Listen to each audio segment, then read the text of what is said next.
In July 1946, the Hungarian pengo collapsed so fast that the price of a loaf of bread in Budapest doubled every 15 hours. So, to put that into perspective how bad the situation actually was, Zimbabwe, the country everyone knows has the worst inflation in history, its prices only doubled every 24 hours. And therefore, Hungary beat that record by 9 hours. And here is my personal question we should probably ask. Who is exactly behind this catastrophe, and how they make the most benefit out of it? I want you to keep that in mind, because the answer is a quite interesting mechanism, and once you see it, you cannot unsee it how brilliant it actually was. In 1945, Soviet occupation forces arrived in Hungary with a simple demand: reparations, payable in pengo. And therefore, the Hungarian central bank had two choices: refuse and face consequences, or follow the order. So they prefer peace. But it just got worse because it creates one of the most extreme imbalance of wealth distribution among Hungarians' people who had no idea it was the consequences of the deal. The mechanism was built that perfect so you don't even realize you're the one paid the price.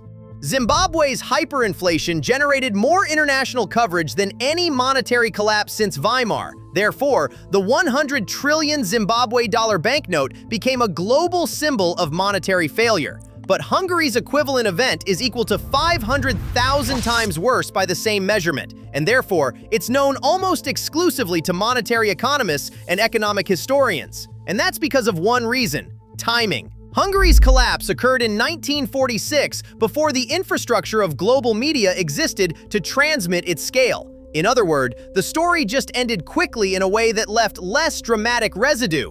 In 1956, an economist named Philip Kagan published a paper called The Monetary Dynamics of Hyperinflation in Milton Friedman's edited volume Studies in the Quantity Theory of Money. And surprisingly, it remains the foundational academic study about any monetary collapse. Inside, Kagan defined hyperinflation using a precisely simple explanation, which is a monthly inflation rate that exceeding by 50%. By that definition, Weimar Germany qualifies, Zimbabwe qualifies, and Hungary qualifies. But Kagan's definition also reveals just how inadequate the word hyperinflation is when applied equally to all those three. Weimar Germany's peak monthly inflation rate was 29,500%. And that number alone ended careers, erased savings, and destabilized a republic. Meanwhile, Zimbabwe's peak monthly rate, recorded in November 2008, was 79.6 billion%. That number prompted emergency IMF intervention and consistently made an international headlines for months. But then there Hungary's. Its peak monthly rate that recorded in July 1946 was 41.9 quadrillion%. 41.9 quadrillion. If you're wondering, that number has 17 digits. So in comparison to that, the entire gross domestic product of the United States, expressed in dollars, only has 13 numbers. To put it another way, Hungary's peak monthly inflation rate was approximately 500,000 times larger than Zimbabwe's. Zimbabwe, which we already established has 79.6 billion% per month, is a flat-out amateur against Hungary. The daily rate at Hungary's peak was 207%, meaning that the prices did not merely rise each day, they compounded. By the time a worker received wages in the morning and walked to a market across the city, the price of what he intended to buy had already risen.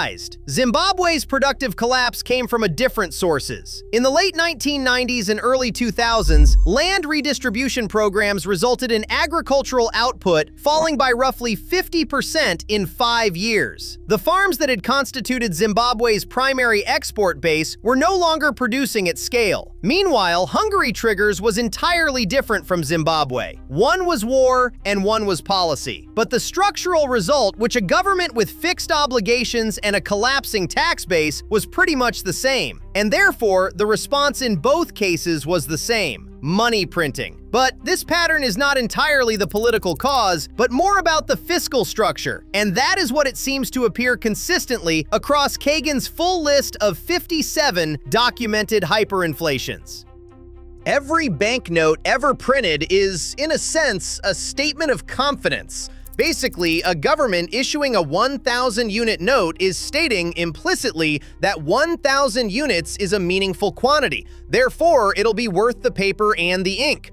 What we are about to see is what happens when that confidence is backfired, repeatedly, over the course of 18 months.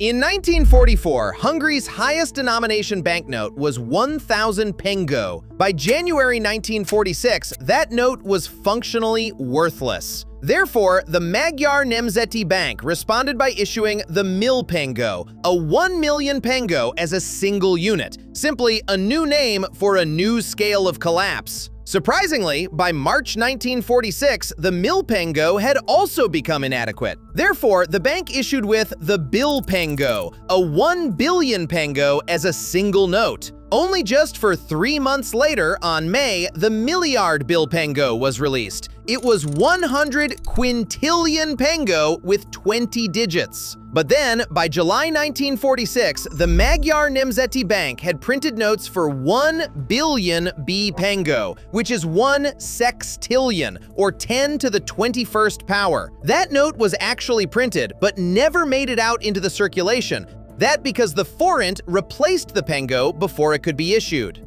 Each of these notes represents a decision, and therefore, someone at the Magyar Nemzeti Bank authorized each new denomination. In other words, someone has reviewed the mathematics, assessed the situation, and concluded that the next note was necessary. These guys were not just anybody. It's not like they were operating without the necessary information, which raises an obvious question. If this people running in this institution understood exactly what was happening, what is really the point of kept going on? There is one interesting detail worth noticing here. At the same time these notes were being issued and the pengő was collapsing in real time, the Hungarian government was operating a completely separate internal currency, one that was indexed daily, which is the one that never lost its value over time. Turns out it was administered by the same institution printing the notes that were collapsing at the same time. And just like what you expected, it was never available to ordinary Hungarian citizens. In Zimbabwe, during the peak inflation years of 2007 and 2008, the transactions in certain sectors of the economy were conducted in United States dollars, while the official policy required the use of the Zimbabwe dollar. That because it was not a formal government instrument in the way the Adópengő was. Therefore, it's just a simple market adaptation. But the structural parallel is observable here. Those with access to a stable unit of account operated in a fundamentally different economic reality from those who did not. Therefore, the Adópengő was a formalized version of that asymmetry. Surprisingly, it was published in a newspaper each morning, and therefore it was institutionally administered. The gap between those who had access to stable value and the one who did not was not informal or accidental. It was, in Hungary's case, is written exactly into the fiscal structure of the state. Keep that in mind because it would be very important later on. To understand why the pengő spectacularly collapsed the way it did, we need to look back at what the Second World War especially done to Hungary by the time the collapse began. In 1938, Hungary had a functioning industrial economy, and because of that, they own a sovereign currency with institutional history. Although the Magyar Nemzeti Bank held the gold reserves, the country was not really wealthy by the Western European standards, that because they had the structural apparatus of a modern state, like a tax base, banking system, and also currency in circulation, but Hungary's economic vulnerability had deep roots, tracing back to the Treaty of Trianon in 1920, which had dismantled much of the Habsburg Empire's integrated economic structure. And because of that, in 1945, the productive foundation of that economy had been substantially destroyed. To exactly picture how bad it actually was, the industrial output had just fallen by an estimated 40% relative to pre-war levels. But it just got worse. The agricultural production had totally collapsed. And not only that, the transport infrastructure, like bridges, railways, and roads, had been dramatically destroyed. And that because the capital city of Budapest had been the site of a prolonged siege lasting over 100 days. The Magyar Nemzeti Bank's gold reserves had been evacuated westward during the war on what became known as the Gold Train. Some of those reserves were subsequently held by the United States. States. A portion was eventually returned, but most of it was not, or at least it arrived way too late to matter for what was coming next. In this scenario, it arrived a set of external obligations. The Hungary owed reparations, with a substantial amount denominated in pengo. To make things worse, the obligation was fixed while the economy's capacity to generate tax revenue to meet that obligation was not. In other words, the gap between what Hungary owed and what Hungary could raise through taxation was, by any reasonable assessment, was beyond reach. So therefore, the government facing that gap has a limited number of options. Number one, they can borrow money. The creditors might be willing to lend, but by default, they're willing to accept whatever the consequences ahead. Or number two, they can just create the currency it needs to pay its obligations. And therefore, the Magyar Nemzeti Bank choose the obvious choice. But to really understand how bad it actually turns out, let's use Zimbabwe as a comparison example for this point. In 2008, Zimbabwe mobile phone airtime emerged as a de facto currency in both urban and rural areas. Therefore, it could be transferred between users and held without any significant loss of value over short periods of time in exchange for goods and services. Like tomatoes, maize, and livestock serve similar functions in rural Zimbabwe. The Hungarian experience from 1946 repeated itself almost precisely, but with a different complete commodities, but share the same underlying logic. And therefore, when the currency fails to perform the basic functions of money, people do not stop transacting. They identify the next available object that does perform those functions. Surprisingly, this behavioral adaptation appears in documented form across multiple hyperinflationary episodes. So therefore, it is not unique to Hungary or Zimbabwe. It's just a consistent feature of monetary collapse.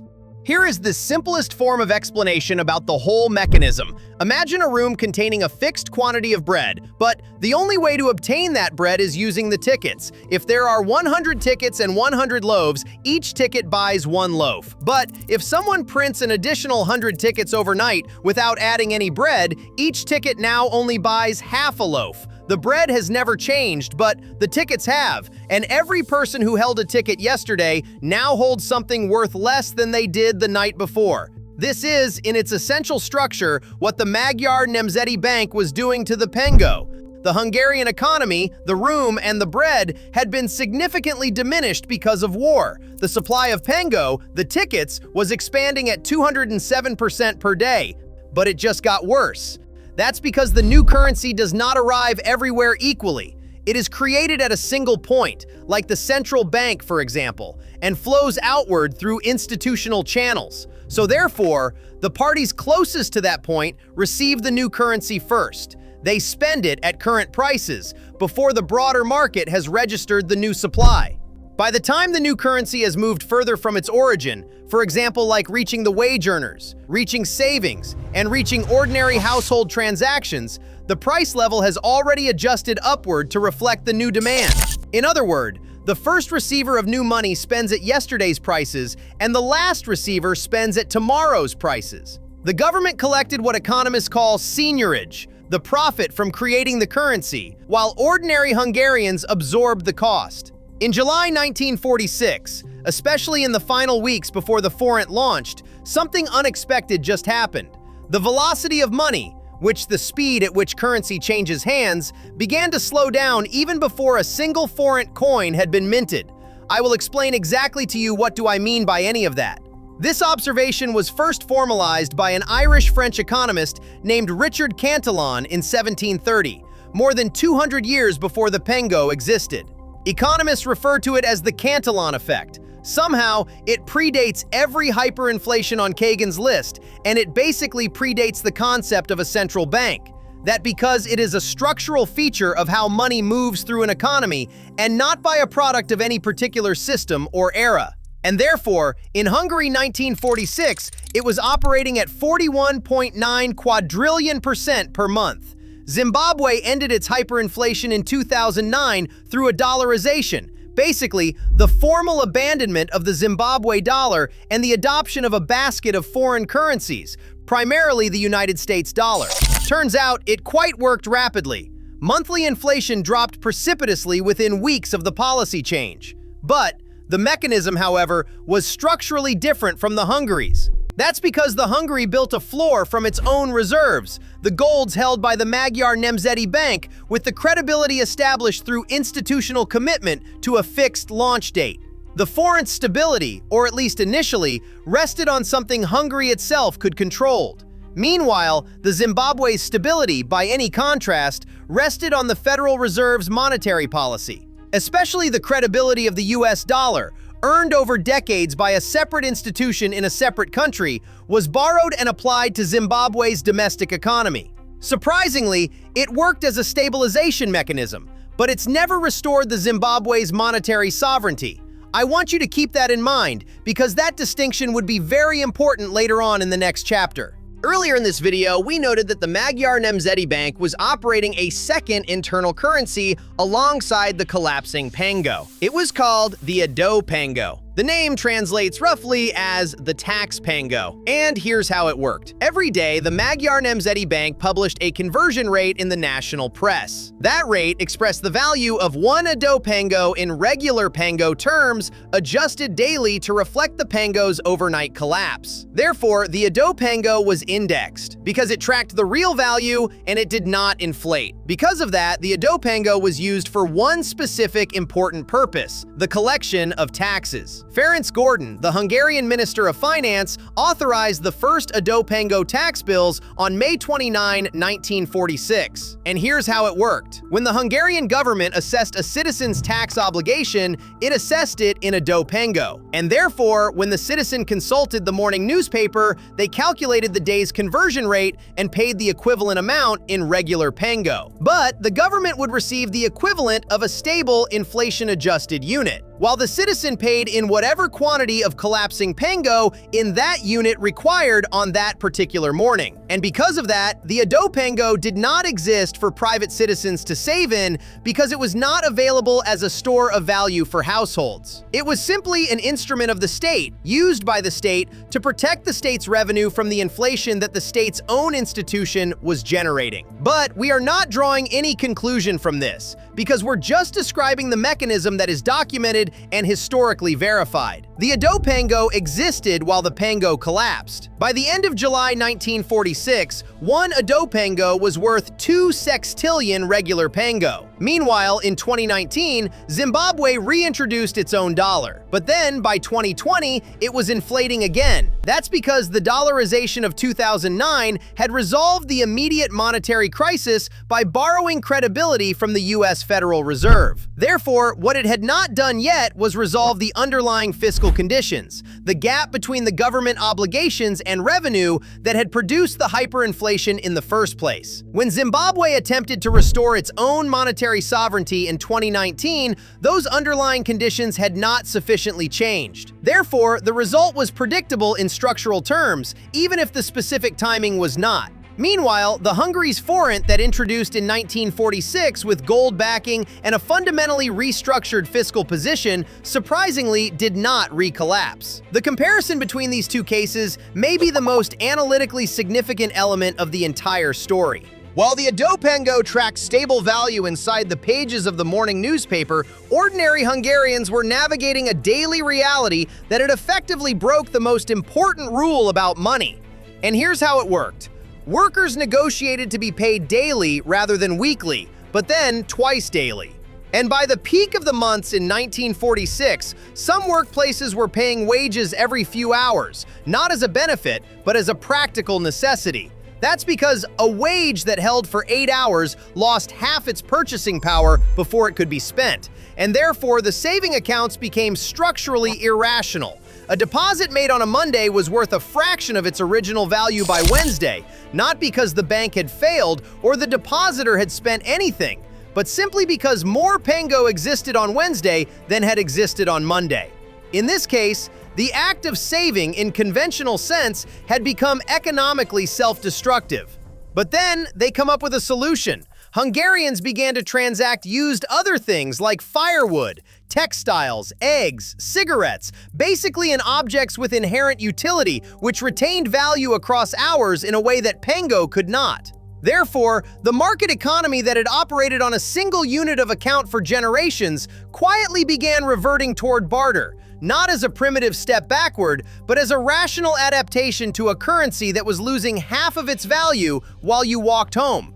The contemporary Hungarian press, the Szabad Nép, carried daily price updates, not weekly or even daily, but hourly. The price of basic commodities was a moving target, and the population had developed an almost reflexive awareness about the situation.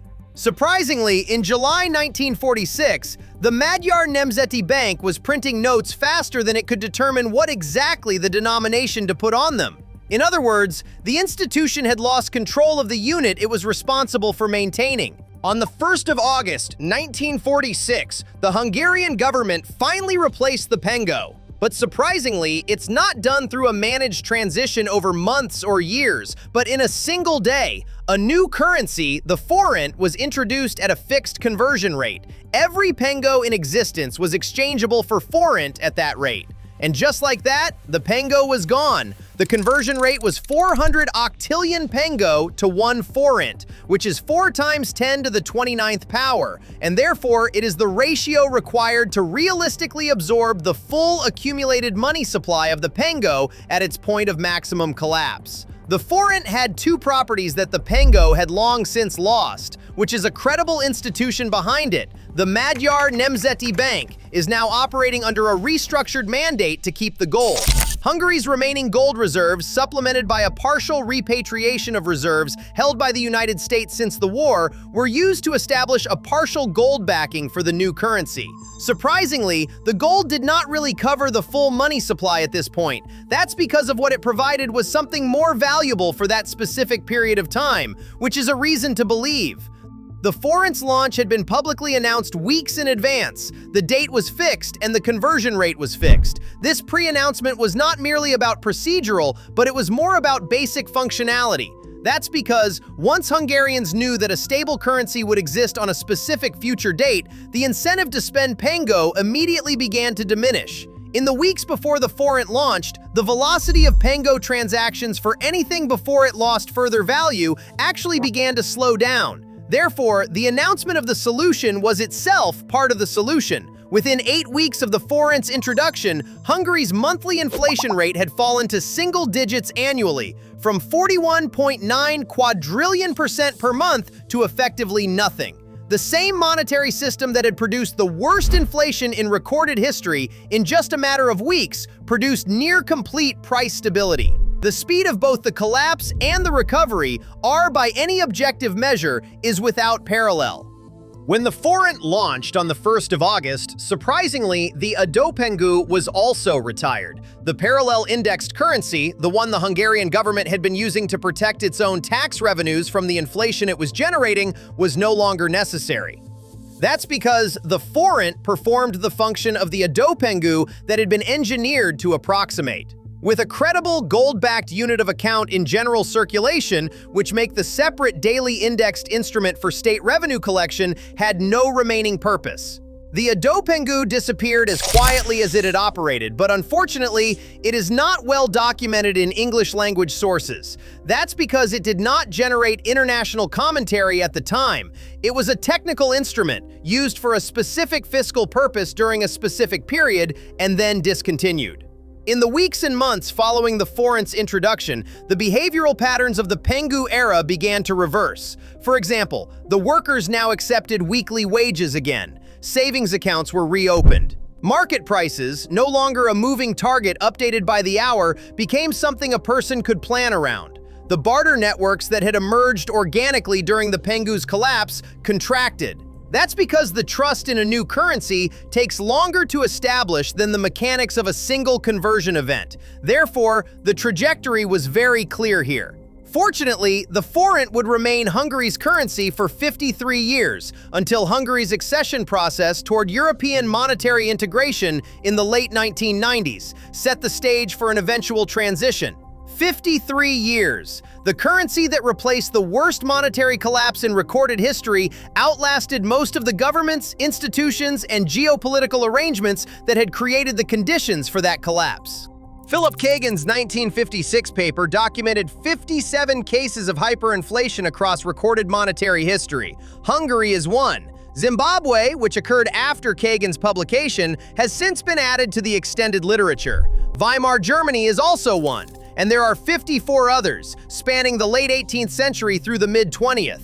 Economists who have continued this work, which among them was Steve Hanke at the Cato Institute, who has maintained a running table of documented hyperinflationary episodes, have extended the list even further. That's because the cases continue to accumulate. But surprisingly, what these cases share here is not a political system. They are not all democracies or all authoritarian states. They are not even in the same region or the same century, and not even with the same stage of economic development. They do not share any religion, a language, or a colonial history. What they actually share here is the data, which is a specific objective fiscal structure, for example. A government with obligations it cannot meet through taxation or conventional borrowing, combined with an institution capable of creating currency to fill the gap. These specific trigger varies across every case, but the structure does not. Meanwhile, the Hungary's position on that list is singular in terms of magnitude, but the position in structural terms is not singular at all. They just the one out of 57 others, and it's still counting.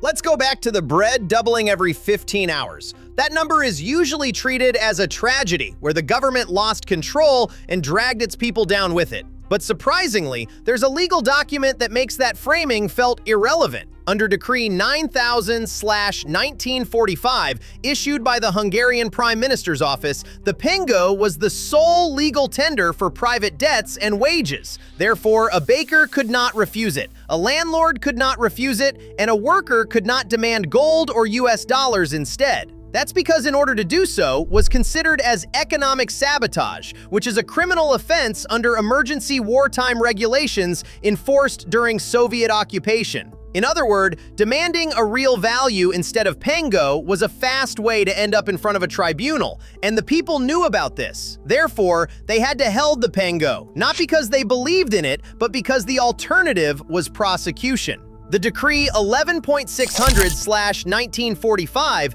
issued the same year by the same government. Basically, that decree is created the Adópengő, which is the indexed currency used to collect taxes. It granted the state the legal right to assess and collect obligations in a unit that tracked real value daily. In other words, the same government that made it a crime for a citizen to protect themselves from the pengő's collapse had quietly written itself an exemption from that collapse. One decree for the public, while the other for the state, both active at the same time, enforced by the same institutions. The 100 quintillion pengő note circulated for 11 days before the forint replaced it. 11 days. The people carrying that note had no legal mechanism to be holding anything else. That is not a shared catastrophe. It is quite a structure. The state designated one currency for general use and enforced that designation with criminal penalties. It designated in a different, stable currency for its own revenue and to enforce that too.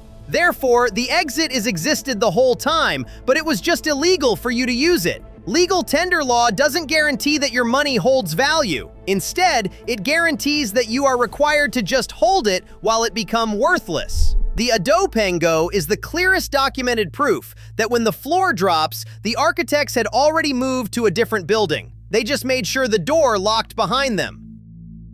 Please consider subscribe and join the community to keep updated with my latest content similar to this one. Like and comment to help the algorithm do your favor. I hope you have a good day and thanks for watching.